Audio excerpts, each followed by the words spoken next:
North Dakota Smarter Balance. Today our classroom activity for 8th graders in Cheney Middle School is South Pole classroom activity.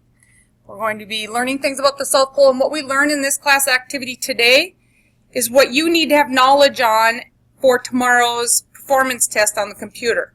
Alright, so this is the application part where you need to have your common knowledge to help you figure out the problems.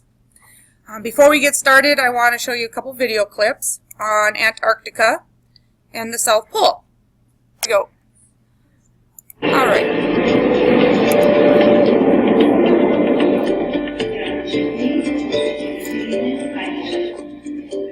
Hi, I'm Patty Kim. Now for a new and unique travel destination. A place where the beaches aren't golden, the weather's definitely not warm, and the locals, well, let's just say they're a pretty unruly bunch. But that doesn't seem to faze travelers heading in growing numbers to the far reaches of Antarctica.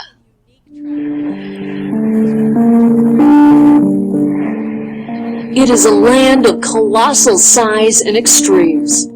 Encompassing over 5 million square miles, Antarctica is larger than Europe or Australia. Its thick ice sheets hold 70% of the Earth's fresh water, yet with a yearly average of only 2 inches of precipitation, it's also the world's largest desert. Antarctica is the windiest and coldest place on Earth. Average temperatures here range from the -90s in winter to above freezing in the summer along the coast. It's also the world's largest desert. Tourist journeys to the world's frozen south most often begin in Ushuaia, Argentina, or Punta Arenas in Chile, though trips can also be made from New Zealand, Australia, or even Cape Town, South Africa. Tours often take place during Antarctica's summer, between November and February, when the pack ice is at its lowest and wildlife is most active.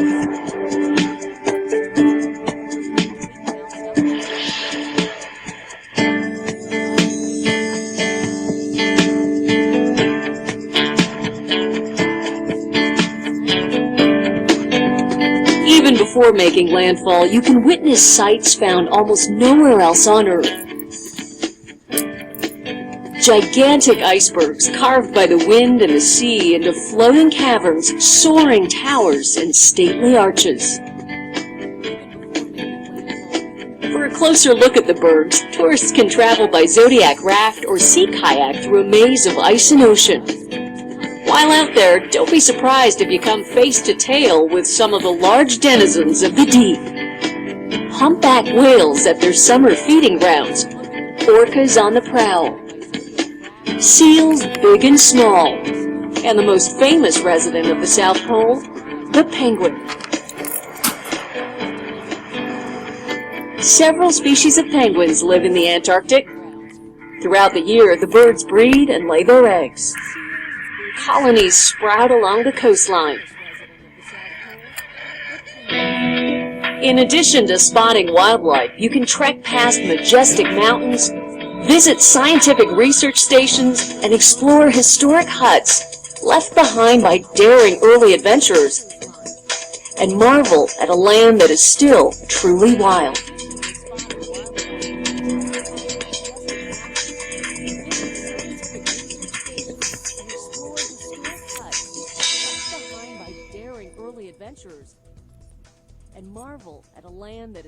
Okay, and then this challenge has been with, cool because it's actually made us notice. With that little short video, what animal did you notice wasn't there? Polar bears. Don't you usually associate polar bears with the North and the South Pole? Did they once mention polar bears in the South Pole? Let's see what this little clip, here's a little 7-minute clip on why are there no polar bears in Antarctica.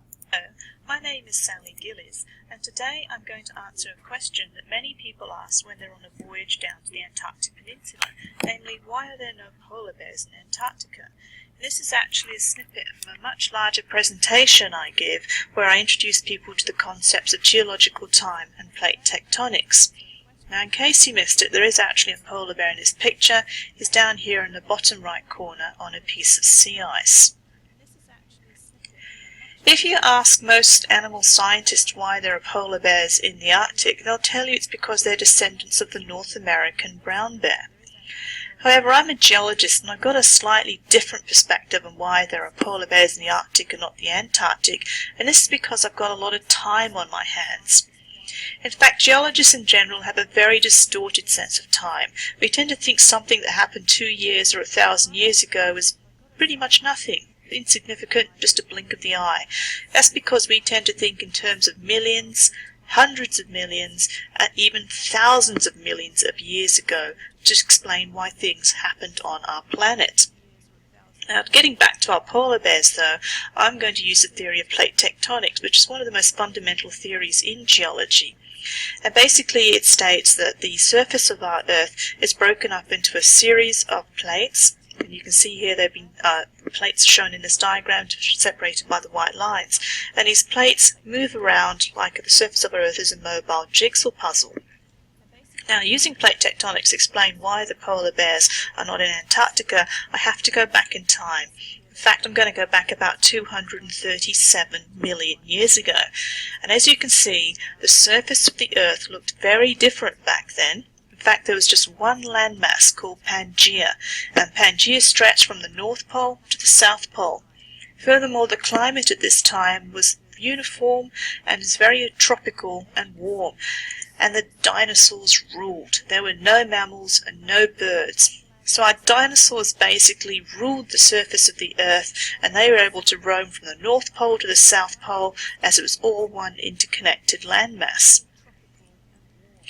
Now remember, those plates are moving though, and by about 195 million years ago we started to get some changes.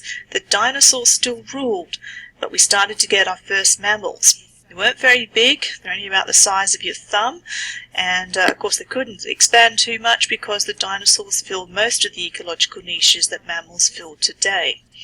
However, back then another big significant thing happened, and that was the continent Pangaea began to break up.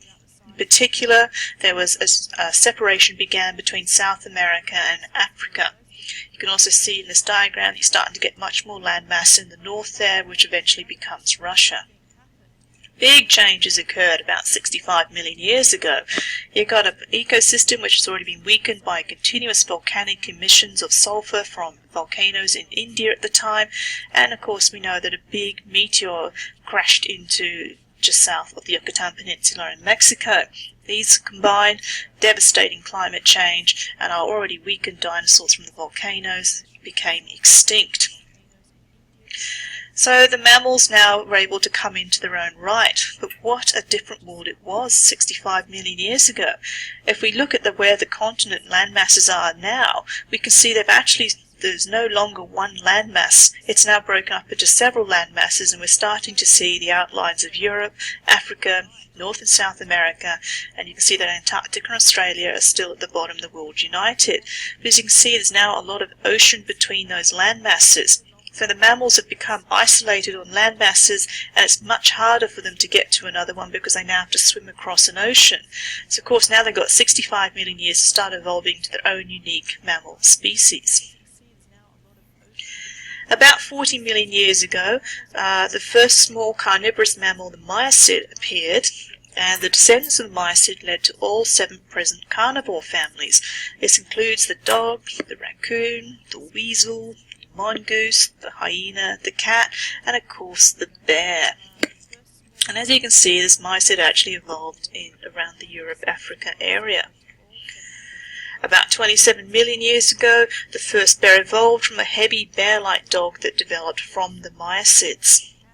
About 20 million years ago, in subtropical Europe at the time, the first bear appeared. It was about the size of a small terrier. So now looking at this world 20 million years ago, you can see that Europe and Asia and Africa are fairly well defined. North and South America are also fairly well defined. Australia's gone off on its own unique journey, and Antarctica sits at the bottom of the world there. So we got our first bear. It's appeared in southern Europe, but look how much ocean it now has to cross and how much land it has to cross to get down to Antarctica.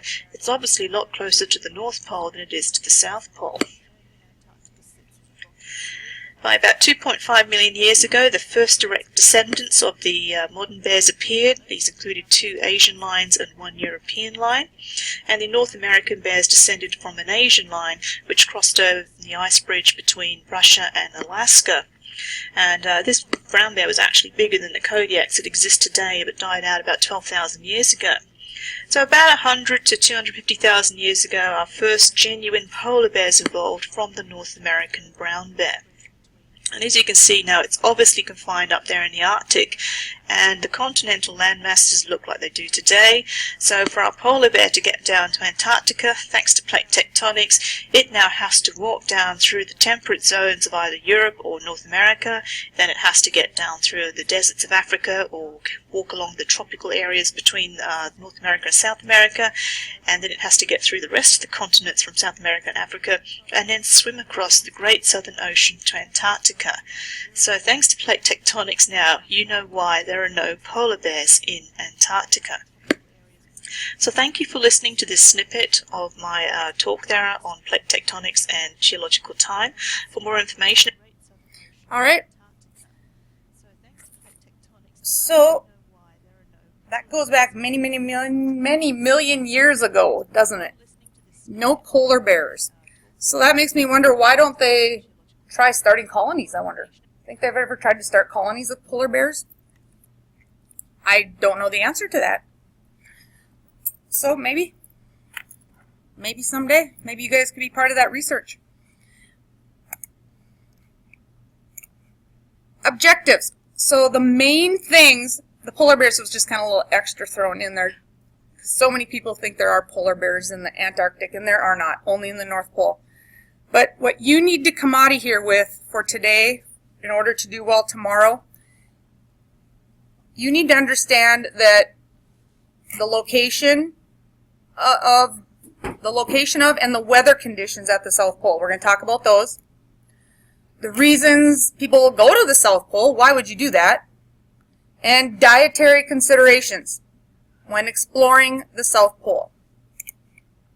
Now vocab, you're not going to have to memorize these. You're not going to have to state the definitions and all that good stuff. In fact, I bet right now you can tell me mostly what these mean anyway. South Pole. If you were to give me a definition for South Pole, what would it be? Antarctica? Southern region of the Earth. So you guys already know. South Pole is an area in Antarctica, the southernmost part in the world. What's an expedition? I think they gave us a pretty cool classroom activity, actually, because a lot of us have a lot of this knowledge. An expedition is what? Give me a couple words to describe expedition. Like a field trip? A field trip? I like that one. An expedition. And what do we do on a field trip? Yeah, we research. It's a group of people. Our class goes in, and it's kind of a journey. So an expedition is a journey taken by a group of people with a particular purpose, especially exploration or research. Climate. Well, living in North Dakota, we could write a book on climate because we have the 4 seasons. And we can totally relate to Antarctica, especially with our winters. All right? Now, what was our coldest day this winter? Somewhere around, what, -40? We were 40 below? I think, and that's not wind chill. That's just, that was our temperature. It was a cold winter. We had a couple cold winter days. And in the summer, though, we can get into the 90s and 100 and sometimes, right? We experience it all here in North Dakota. But the climate in the Antarctica, that's the same thing. The weather, they talk about the weather conditions common to an area over a long period of time. A calorie. Now you've all had health this year. Your caloric intake. How many calories a day do you eat? Different ways of getting calories. How your body burns calories. I pity the poor people who have to feed the bison when they're in training and heading to the national championship. Are they going to eat a lot of calories to keep their body going? Yeah, they are. How would you feel if you owned a buffet and you saw the bison bus pull in to eat at your buffet? Think you'd make any money? Might have a chance of losing a little bit of money on feeding those boys, right? So calories. That's a unit used to indicate the amount of energy that foods will produce in the human body. Anybody want to take a shot? What is that? Anybody want to know what that is? Pemmican, yes. Pemmican. Pemmican. Pemmican. Pemmican. All right. That is a dried meat pounded into a powder and then mixed with hot fat. And dried fruits or berries, and then they press it into a loaf or into small cakes. Pemmican. Originally prepared by the North American Indians. Now, pemmican, Pemmican. that is a very high source of energy, fat, and calories needed if you're going to be exploring the South Pole. Pemmican. Now, we have something around here in North Dakota, another way that we relate to the North Pole, or the South Pole and the Antarctica. What do we have around here that's closely related to pemmican? I heard it, I think. Jerky. Beef jerky, deer jerky. That's kind of like pemmican. Only they have to have more calories in theirs, so they end up grinding fat up into it and drying it in berries to get more calories put into their beef jerky sticks. So where is the South Pole? We already stated it's the southernmost part of the world. What is this line going straight? Well, let's do the easy one first. What's this line going? Yes, equator goes east and west. What goes north and south? Nice. Why would people go to the Antarctica? Yeah, we just saw a couple in that video. Tourism, sightseeing. What else? Research is huge. Wildlife exploration, that was part of the tourism. The research. And skiing expedition. A lot of cross-country skiing expeditions, snowshoes. I hope you like cold weather. All right. Now we talked about how cold it gets. Yeah, on the video it said -90. So their averages, you know, in Celsius, which we don't usually go by, but we go by Fahrenheit. In the summer, which is our winter, more to say, didn't they say it was November, December, right? November to February, perfect, yep. And their average is 15 below. That's their summer. Their winter averages out to be about -72. So 72 below zero is their average in the winter. So their winter is coming up now. Nope, no wind chill. That's just temperature. Brr. So what would you think would be some good things to pack if you were headed to the South Pole? Snow pants, boots, hand warmers. Pemmican, right. You'd want to take some beef jerky with you. Some sort of heat source, fire, hand warmers. Lots of things to protect you from the wind. These conditions also mean that you need more energy when taking long expeditions in or to the South Pole. It's kind of like if you're around here and you go downhill skiing, you go to Detroit Mountain, you're outside, you're cold even though you're dressed warm, you're exercising, you're moving around, and your body is working harder to keep you warm. So you are going to have to you could eat all you want and you're not going to gain weight if you're downhill skiing. That's the best vacation I like to take because I can eat whatever I want and I'm not going to gain weight on that trip. All right, because it's cold and you're moving. So when you're at the South Pole, these explorers, the amount of energy that foods produce is calculated in calories, which we were talking about. And just us sitting here now in the spring, the average adult needs to eat about 2,400 calories to maintain your current weight. So if you want to lose weight, you want to take in about 1,500 calories or less a day. But to maintain it, it's about 2,400 calories. If you go to the South Pole, those explorers need to eat around 6,000 calories a day to keep their energy at the level that it needs to be, to keep them warm and to keep their muscles nourished while they're moving around up there. 6,000 calories a day, that's a lot.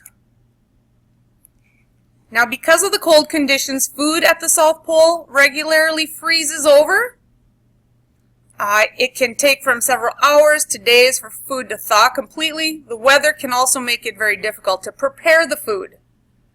Because of this, some South Pole explorers use a dried meat product called pemmican to keep their energy level up. Since pemmican does not freeze or require a lot of preparation, and it does have a significant amount of calories, it is the perfect food for South Pole explorers.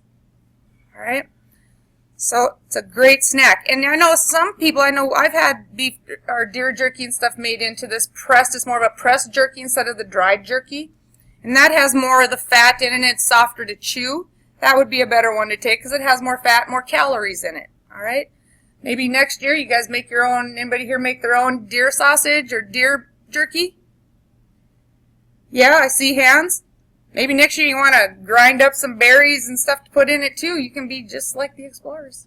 Actually, I wonder what that would taste like. Might not be as bad as we think. Put a few berries in it and... I'm not going to try it, but you guys can. So, if we in North Dakota here, we're going to go to the Antarctica and just think of the grocery store. What would be some things that we could take with us in the grocery store that would help us out? Protein bars would be awesome. We were talking about our deer jerky. That would work. What other kind of foods would you want to take? Would you want to take a bunch of fresh fruit with you?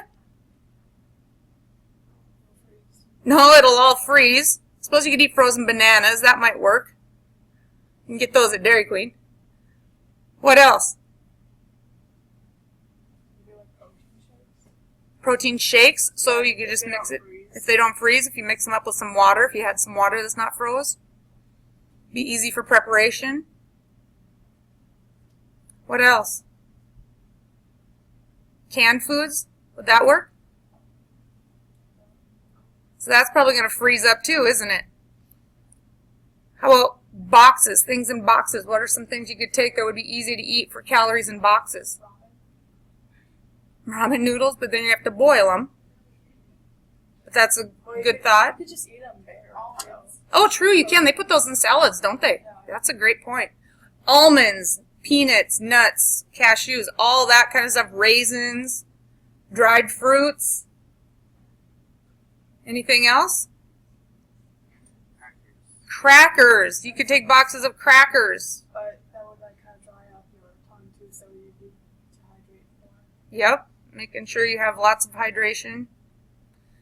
Melt your snow, melt your snow to get your water. Just make sure you eat white snow. That's all I'm saying if you're out there and about roughing it.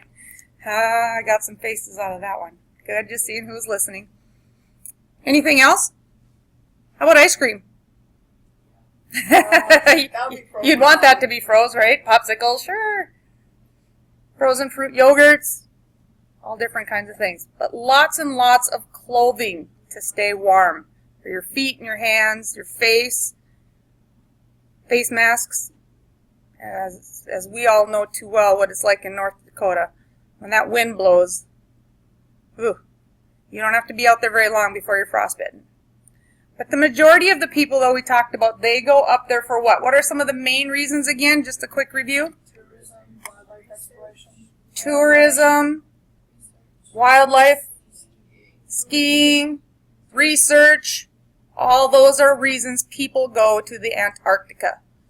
And mostly if they want to... Now, the Antarctica, but then is the South Pole all of Antarctica? No. The South Pole is directly where?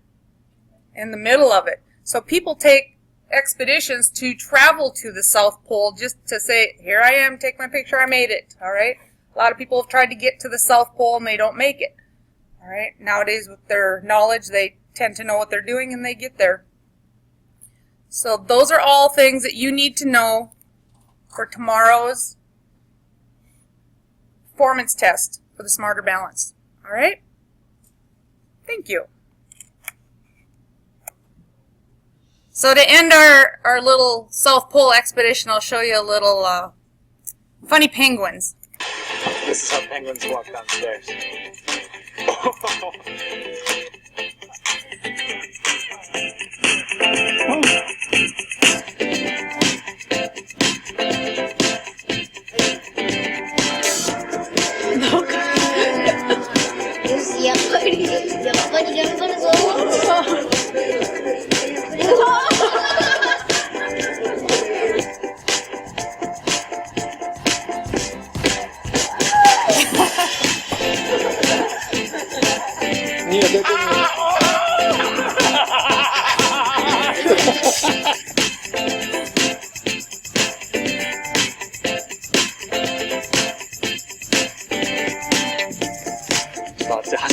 走れこ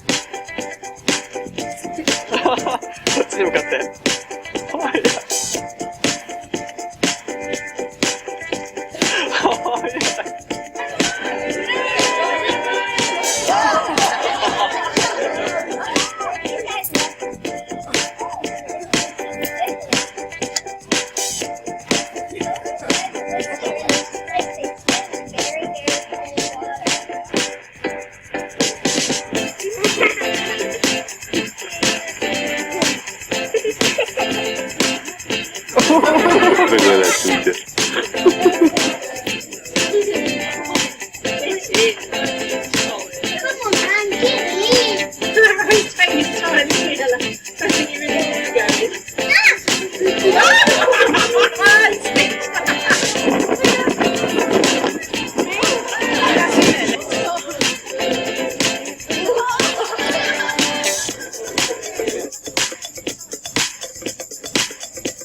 I'll follow the leader.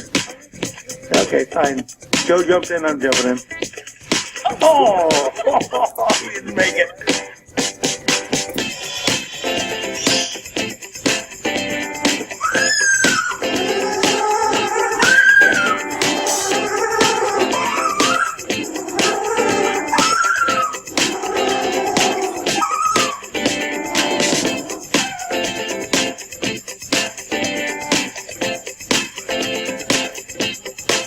Oh,